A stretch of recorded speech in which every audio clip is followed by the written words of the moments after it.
Hi, everybody. Thanks for doing a memorial for Tina. I'm not sure when it will be. I hope to do one when I get there in Fair Oaks, but I found some pictures that in a folder that are from the childhood. So I just wanted to share those pictures of Tina as a youngster. And, she was a librarian like her mother and retired as that, and never got to read the books that she wanted to read, at least all, that she used to tell me about. So I got to try. There's something called the Akashic Plane, where all knowledge is stored in the yoga and Vedic and Eastern philosophy.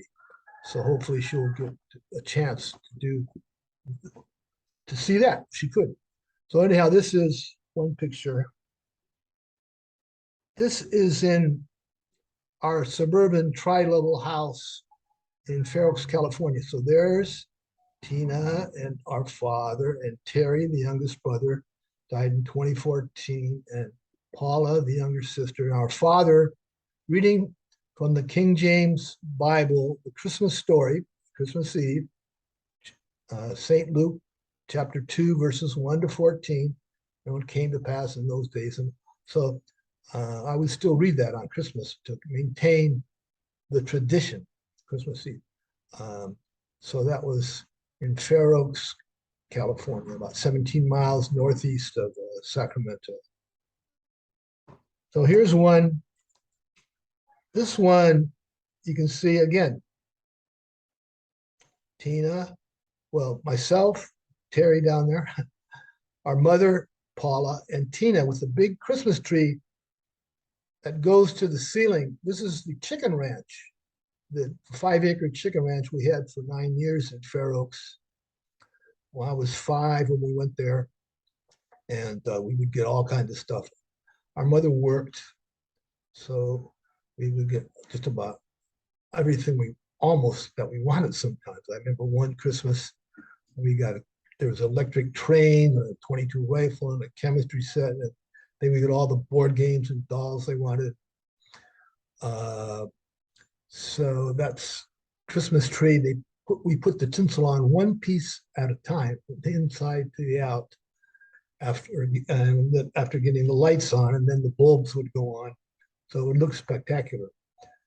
So that was the traditional Christmas in Fair Oaks. Here's one. It could be, I don't know. I'm holding Tina there as an infant. It could be Chicago, where she was born. Our dad was stationed there in the Air Force, or it could be Superior, Wisconsin, because we went there for a while before we went to California when I was 5. And I don't know if that shows up very well, but there she is, getting ahead of the curve, like always. She did. Here's a little picture.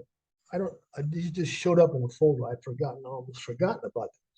The grandparents from Norway. So the maternal grandparents. So that's our grandmother and the grandfather, Oscar, who died when he was about 94, I think. The grandmother was 105 when she died. And so that was an old picture way back. It was actually the great grandparents on the paternal side were from Norway also, but they were from Norway and went to Superior, Wisconsin. He was a railroad man. This is Terry, our brother in Korea. He was there maybe 12 years, and he was born on the same day as Tina, February 19, 6 years later. So we always had a joint birthday party, and it was especially, hard for her when he was given epilepsy medicine for stroke symptoms in hospital in Oakland. When she protested to the security people, they threatened her.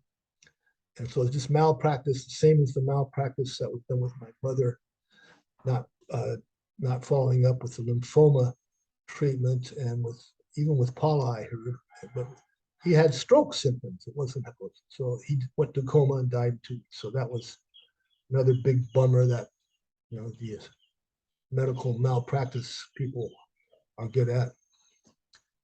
Here's a picture of our mother in Superior. I think it's something like a 1950 Buick that we drove to California. So I'm not sure if that's car shown there, but this would be Superior, Wisconsin, where our mother lived about 65 years. She went back after she got remarried in 1972 and lived there until she died. Well, she lived there till about 2012, I guess it was. The stepbrother got her put in a dementia ward, called the police when she walked in the snow. She was less crazy than the people that worked at the dementia ward. I visited her. And then she got to California and she was not put in the dementia ward, the open ward, but they hadn't treated the lymphoma. So she died sometime after that, 2 months after our brother in 2014. So that was another unnecessary bummer that the negligent medical establishment comes up with all the time. This is a picture of Tina when she was very young, very cute. She was a class officer in high school, outstanding graduating senior from Sacramento State College, and masters in library science, all these things. Traveled to Europe, all over the world, visited our brother in Hong Kong with his wife, and visited me in Thailand with my wife, met the family, and she was in plays and things, like at Sac State College. I saw her in a couple of those.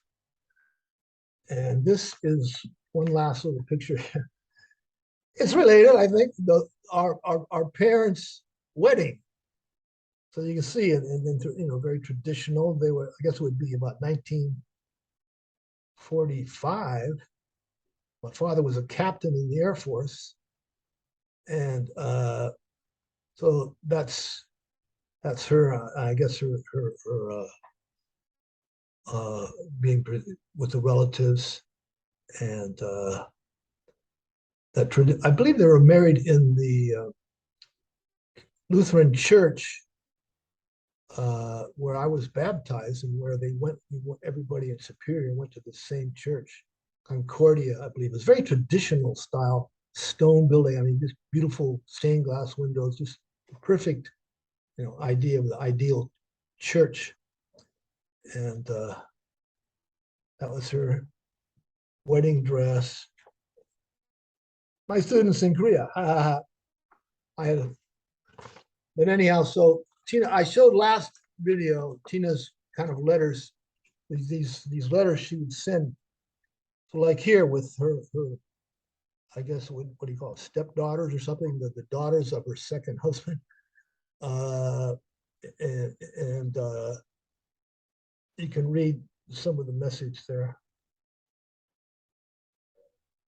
So she would send these letters through the years all the time, long letters, very detailed with pictures. I have many of these. These are the ones I have with me in Thailand.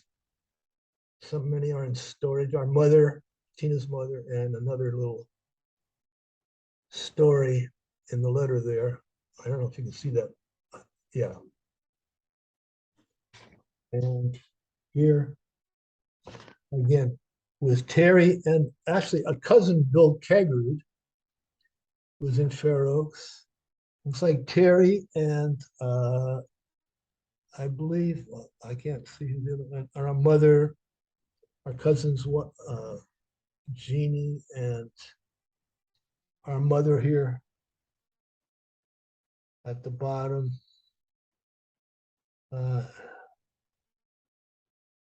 Yeah. So you can see a little message there. Some of them were able to make it to Oakland on the day that Tina died from Sacramento. They came from Sacramento, but they left because there was sort of a misdiagnosis. So she died a few hours after they left. And I was up in Florida trying to finish a visa. They told me I got misinformation from the nurse to a certain extent. They said there was an immediate threat or not, and got conflicting stories from all the grapevine, problems you get on the stories getting, bent, turned around in the repetitions. Anyhow, thank you very much.